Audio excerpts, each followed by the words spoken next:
The rejection should have been just another moment of cold indifference for Kong Tae-sung. Another predictable exit from a woman who couldn't stomach the dark rumors or the icy silence of his bedroom. But when Nyla Bennett didn't recoil as he stepped into the doorway, something ancient and hungry stirred beneath his disciplined exterior. He had conquered empires for less than the challenge he saw flickering in her deep brown eyes. "Are you going to stand there like a statue, or are you going to sit down?" Her voice was steady, a sharp contrast to the trembling apologies he was used to. Tae-sung's hand tightened around the white silk fabric he held, his knuckles turning white. He was a man shaped by ruthless control, yet her calm gaze made him feel dangerously unanchored. He stepped closer, expecting her to flinch, to look away, to show the reflexive fear that had defined his every intimate encounter for years. Instead, she tilted her head, watching him with a curiosity that cut through his armor. For the first time in his life of ruling the Seoul underworld, Tae-sung felt a terrifying lack of power. "I don't take orders," he whispered, his voice a low, lethal vibration. "And I don't give them to men who are afraid to be seen," she countered, and the world shifted between them. Nyla had worked as an art consultant for Tae-sung's private collection for 3 months without ever truly meeting the man behind the shadow. To her, he was a legend whispered in high-rise galleries. Expensive watches, silent corridors, the scent of sandalwood, and a reputation for coldness that chilled the air long after he'd passed. She knew the professional boundaries. He bought only the best, never questioned her invoices, and demanded absolute discretion. Discretion was Nyla's sanctuary. Years of navigating the elite art world as a black woman had taught her the value of being an observer. Alert, elegant, but always keeping a safe distance. She moved through marble halls like a ghost, perfecting the art of being essential without being vulnerable. Tonight, that careful distance evaporated. She was supposed to be cataloging the new acquisitions, but the heavy rain and a late-night security lockout had trapped her in the penthouse. She had made herself comfortable on the satin sheets of the guest suite, her dark curls tousled, a book forgotten by her side. She hadn't expected him to return early. She hadn't expected him to be half-dressed, looking less like a CEO and more like a warrior from a forgotten age. Every other woman in her position would have fled or fumbled for an excuse. But Nyla saw the way his shoulders stayed tense, the way his eyes searched hers for a fear that wasn't there. He was a man who ruled by fear, and he was clearly drowning in the silence of someone who wasn't afraid. She needed this contract to finalize her own gallery's lease. She needed the stability he represented. But as Tae-sung stood in the frame of the door, Nyla realized she wasn't just looking at a client. She was looking at a king who had no idea how to be a man. And for the first time in 8 days of rain, Nyla decided she wasn't going to move. To the world outside the reinforced glass of his penthouse, Kong Tae-sung was a myth carved in ice. He was the man who had consolidated the fractured factions of the Seoul underworld before his 30th birthday, a feat accomplished through a terrifying mixture of surgical precision and absolute silence. In the boardroom and the back alley alike, his presence was a physical weight, a suffocating gravity that forced men to lower their eyes. He was the king of shadows, a man who dealt in the currency of fear and never overpaid. But within the silent, sprawling luxury of his private sanctuary, the crown sat heavy in a way his subordinates would never understand. Tae-sung walked toward the floor-to-ceiling window, the city lights reflecting off his bare chest, highlighting the faint, jagged scars of a life lived on the edge of a blade.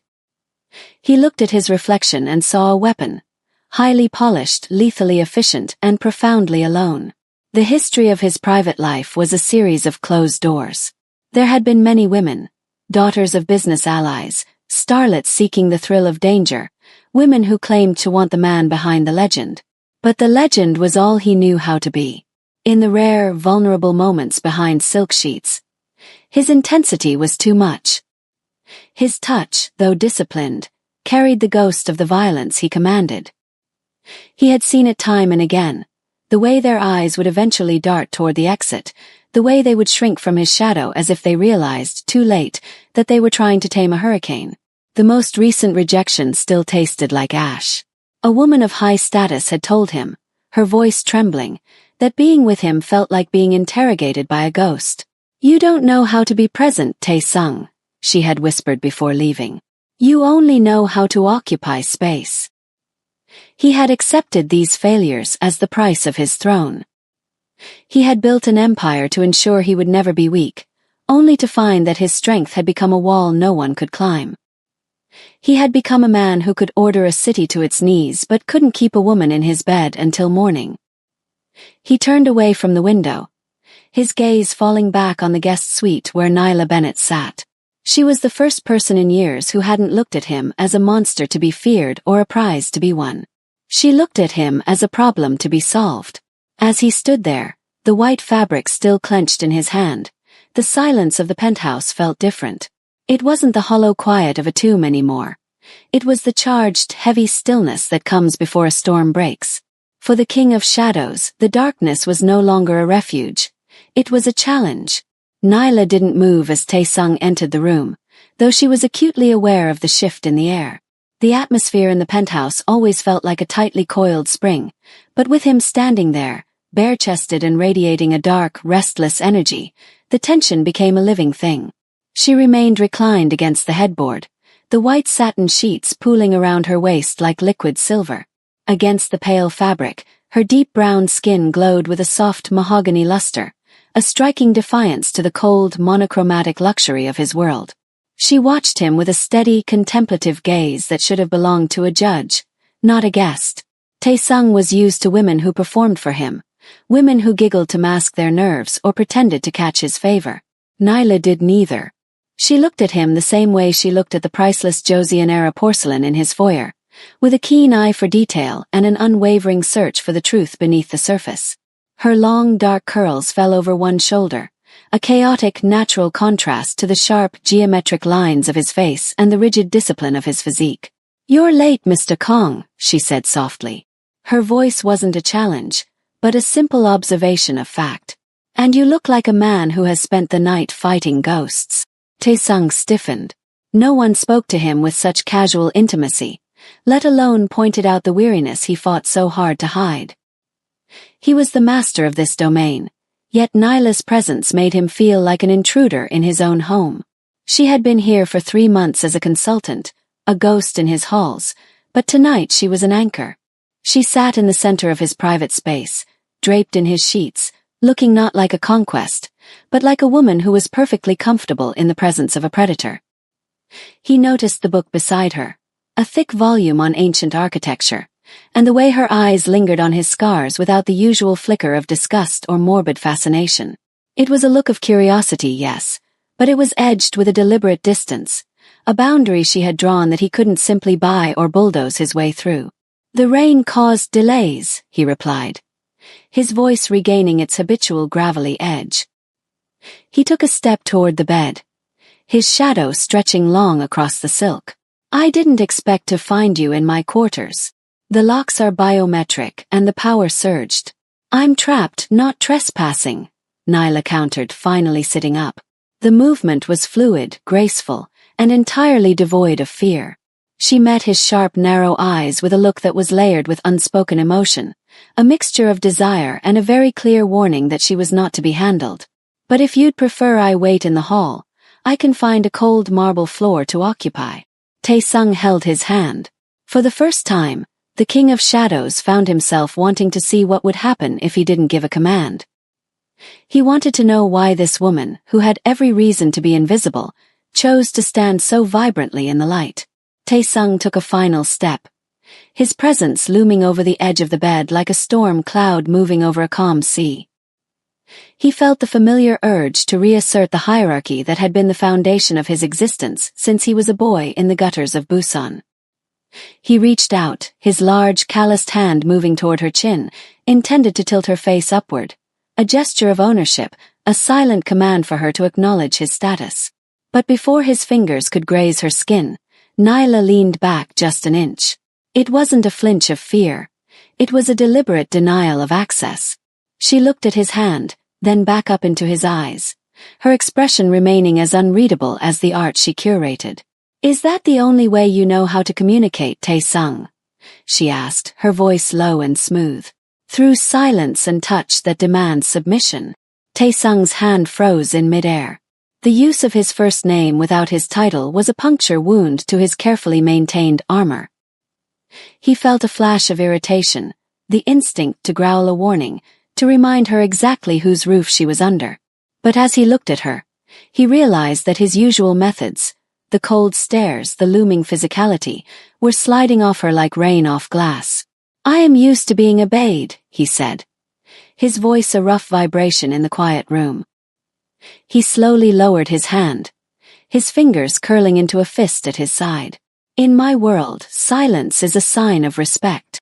"In your world, maybe," Nyla countered, shifting her weight as she pulled the satin sheet higher over her shoulder, her movements deliberate and graceful. "But in mine, silence is just an empty room. You've filled this entire penthouse with beautiful things and expensive security, yet you move through it like you're afraid the walls will talk back. You didn't come in here to command me. You came in here because you're tired of being the only person in the world who doesn't have anyone to talk to." The precision of her words was more effective than any blade he had ever faced. She wasn't just refusing his command, she was dismantling the necessity of it. Taesung felt a strange, uncomfortable heat behind his ribs. He was a man of action, of swift executions and cold calculations, yet he found himself searching for words, actual words, to bridge the gap she had created. "I don't need a confessor, Ms. Bennett," he managed, though the lethal edge of his voice had softened into something closer to a rasp. "Good," she replied, a small, knowing smile tugging at the corner of her full lips. "Because I'm not a priest. I'm just a woman who isn't impressed by a bare chest and a scary reputation. If you want me to stay, stop acting like a boss and start acting like a man who knows how to hold a conversation." Taesung stood paralyzed by the sheer audacity of her requirement. He looked at the white fabric still clenched in his left hand, a shirt he had forgotten he was even holding. Slowly, he loosened his grip. For the first time in 15 years, the King of Shadows sat down on the edge of the bed, not to take, but to speak. The mattress dipped under his weight, a movement that felt significant in the heavy quiet of the room. Taesung sat on the very edge, his back a rigid map of muscle and old regrets, still refusing to fully relax. He looked at the shadows dancing on the marble floor, unable to meet Nyla's eyes now that he wasn't looking down at her from a position of power. "You have a beautiful home, Taesung," Nyla said, her voice dropping to a softer, more intimate register.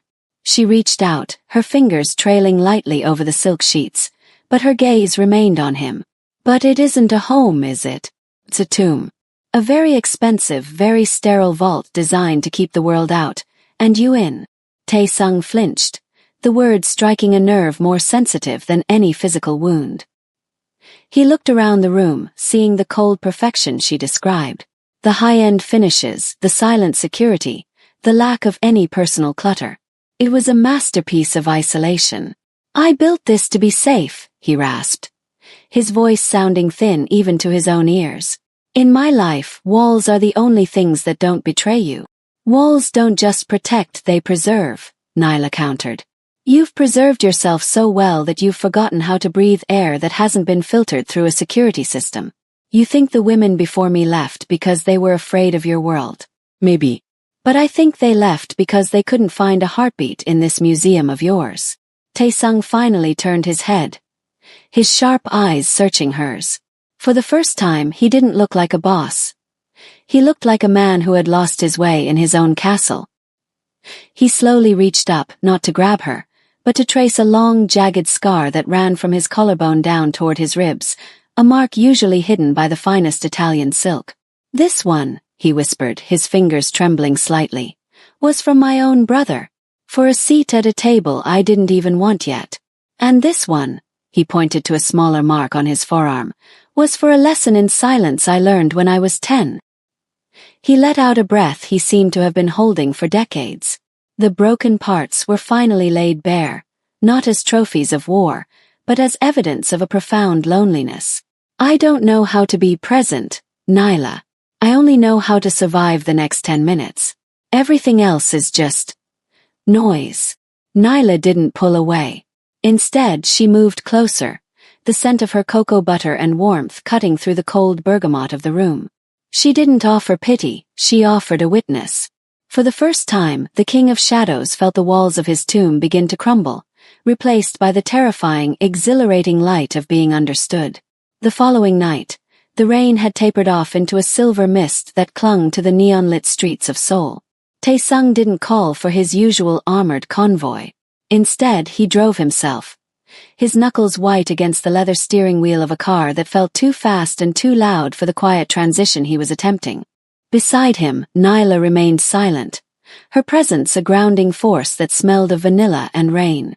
She didn't ask where they were going. She simply watched the gleaming skyscrapers of the Gangnam district dissolve into the narrower, more crowded arteries of a neighborhood that time and money had forgotten. They stopped at the edge of a hillside village where the houses were stacked like discarded playing cards. Tae-sung led her down a steep alleyway, his tall, powerful frame looking out of place among the weathered brick and low-hanging power lines. He stopped before a small, nondescript restaurant tucked into a corner, its windows steamed over and smelling of fermented chilies and roasted sesame. "This was my mother's," Tae-sung said, his voice barely audible over the distant hum of the city. He didn't look at Nyla as he spoke, his gaze fixed on the fading wooden sign above the door. "Before the King of Shadows was born, I was the boy who scrubbed these floors until my fingers bled. I wasn't built in a boardroom or a combat ring. I was built here, trying to protect her from the men who came to collect debts we didn't owe." He pushed the door open, the bell chiming with a tinny, nostalgic ring. The interior was cramped and humble, a far cry from the marble-clad heights of his penthouse. An elderly woman behind the counter looked up, her eyes widening as she recognized the man who had become a legend of the underworld. Tae-sung didn't demand a table or issue an order. He simply bowed, a deep, respectful gesture that Nyla had never seen him perform. "I brought someone," he told the woman in soft, fluent Korean, before turning back to Nyla. They sat at a scarred wooden table in the back corner. Tae-sung's bare-chested bravado from the night before was gone, replaced by a quiet, raw vulnerability. He showed her the man who existed before the empire, the boy who loved poetry but learned to use a knife, the teenager who traded his soul to keep this tiny shop from being burned to the ground. "You asked me what I wanted," he said, looking at Nyla across the steam rising from 2 bowls of simple stew. "I thought it was power. I thought if I owned enough of the city, no one could ever hurt me again. But sitting here with you, I realize that power is just another wall. This," he gestured to the humble room, "is the only place where I ever felt real. And you are the only person who has ever looked at me and seen the boy who used to live here." Nyla reached across the table, her hand covering his. Her skin was a deep, warm contrast to his pale, scarred knuckles. In that moment, Tae-sung realized that true power wasn't in ruling the shadows, but in the courage to step out of them. The peace of the small hillside restaurant was shattered before they even stepped back into the penthouse. Tae-sung's phone vibrated against his thigh, a rhythmic, insistent intrusion that signaled a breach in the perimeter of his private life. He didn't have to answer it to know that the shadows he had tried to leave behind for one night had caught up to him. His jaw tightened, the lines of his face hardening back into the unreadable mask of the Mafia boss. The drive back was silent, but the air was no longer thick with vanilla and rain. It was sharp with a metallic scent of impending violence. When they reached the lobby, his head of security, Park, was waiting with a look that confirmed Tae-sung's darkest fears. "They were seen, boss," Park whispered, his eyes darting briefly to Nyla before returning to the floor. "The Shinhwa syndicate had a tail on the car. They didn't move on the restaurant, but they photographed the girl. They know she's the reason you've been distracted." Tae-sung felt a coldness spread through his chest that had nothing to do with the air conditioning. For 15 years, he had been untouchable because he had nothing to lose. He had been a man of iron and stone, a king who ruled from a throne of ice. But as he looked at Nyla, standing by the elevator with her brow furrowed in concern, he realized the terrifying truth. He was no longer a fortress. He was a man with a pulse, and that pulse now had a name. Up in the penthouse, the tomb felt more like a cage. Tae-sung paced the marble floor, his movements predatory and restless.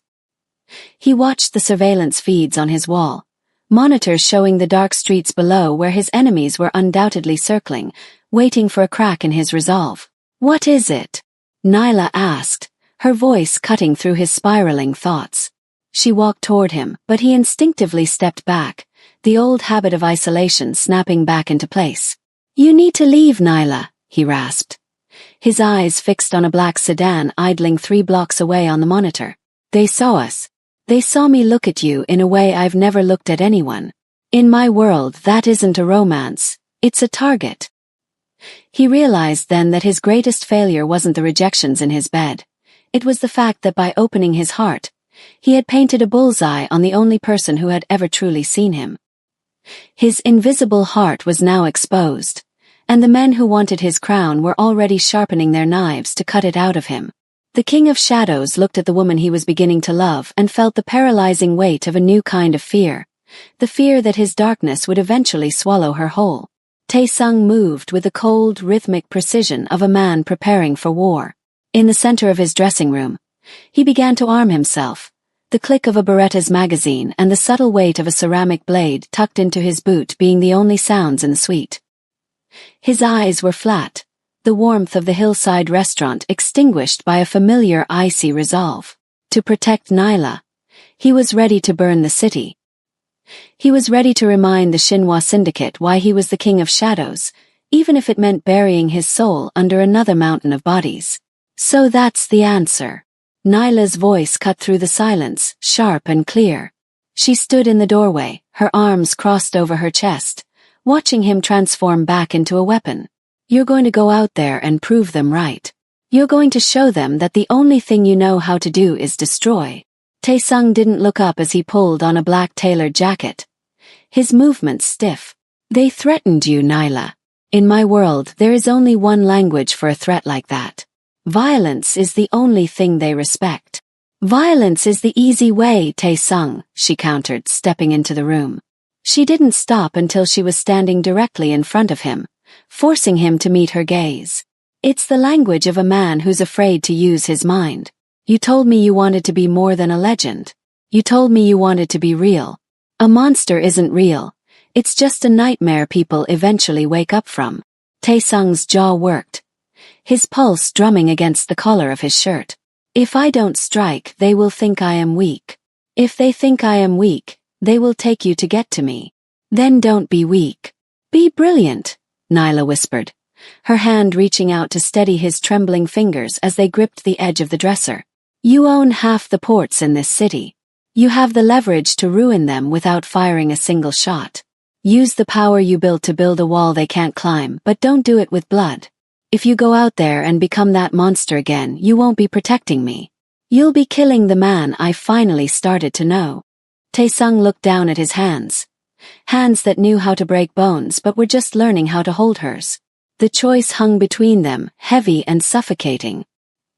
He could choose the old language, the one of shadows and steel, or he could listen to the woman who refused to flinch. He looked at the gun on the dresser, then back at the fire in Nyla's eyes. For the first time, the King of Shadows realized that the greatest act of power wasn't taking a life. It was refusing to let his past define his future. Slowly, he reached for his phone instead of the weapon. "Park," he said into the receiver, his voice like grinding stones. "Cancel the strike. I want a full audit of the Shinhwa's offshore holdings. We're going to starve them out." The silence that followed Tae-sung's phone call was not the heavy, suffocating quiet of his usual isolation, but a soft, expectant stillness. He set the device down on the mahogany dresser, his hands no longer reaching for steel, but resting open and empty. The Shinhwa Syndicate was being dismantled by ledger lines and frozen assets, a bloodless execution that felt more like a rebirth than a conquest. He turned toward Nyla, the low, amber light of the room catching the tension still etched in his shoulders. For the first time, he didn't try to mask his exhaustion or project the invulnerability that had been his shield for a decade. He looked at her and saw not a prize to be protected, but a woman who had saved him from his own darkest instincts. "I've never done that before," he admitted, his voice a vulnerable rasp. "I've never let a threat go unanswered by force. It feels like standing in the middle of a field during a lightning storm without a roof. "It's called trust, Tae-sung," Nyla whispered, moving into the small space between them. "And it's a lot harder than pulling a trigger." She reached out, her warm palms cupping his face. Tae-sung closed his eyes, leaning into her touch with a sigh that seemed to carry the weight of 15 years of loneliness.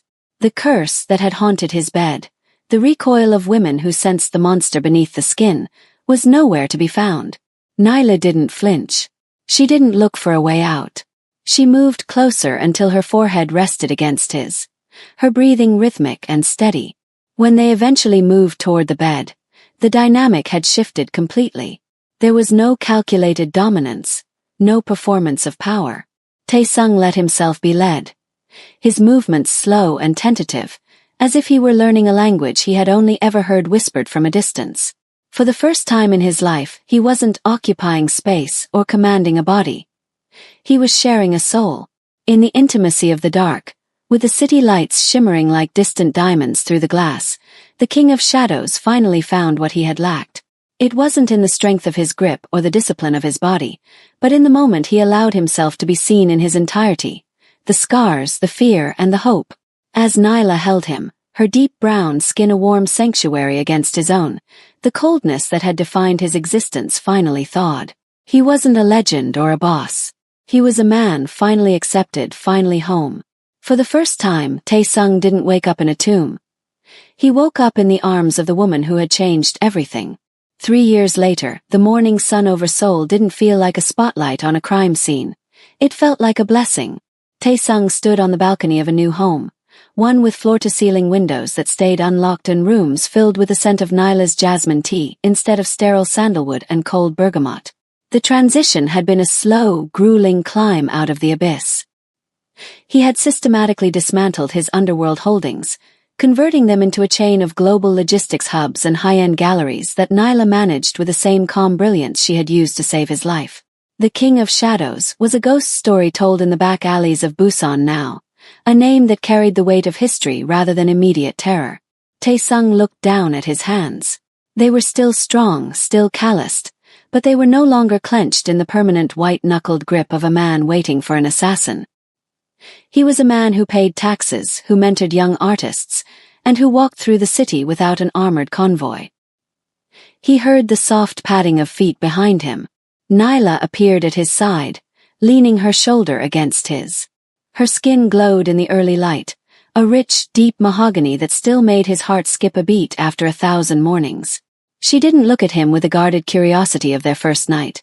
She looked at him with the effortless ease of someone who knew every corner of his soul and loved him more for the scars. "You're thinking again," she murmured, slipping her hand into his. "I can hear the gears turning from the kitchen." "I was thinking about the tomb," Tae-sung admitted, his voice now a warm, resonant baritone instead of a lethal rasp. He turned to her, his sharp, narrow eyes softening into an expression of profound peace. "I was thinking about how I used to be a ghost in my own life, and how you were the only one brave enough to hunt me down." "I didn't hunt you," she laughed, a sound that filled the open space with a music he had never thought he'd deserve. "I just refused to let you stay hidden." He pulled her into his arms, resting his chin on the crown of her dark, fragrant curls. The man who had once been rejected by every woman for his coldness was now a man who lived for the warmth of a single embrace. He was no longer a silent threat, a weapon in a tailored suit, or a king of a hollow empire. He was a husband, a partner, and a dreamer. In the city that had once known him only as a shadow, Kang Tae-sung was finally, completely, and utterly seen. And as he kissed Nyla under the vast blue Korean sky, he realized he wasn't just surviving the next 10 minutes anymore.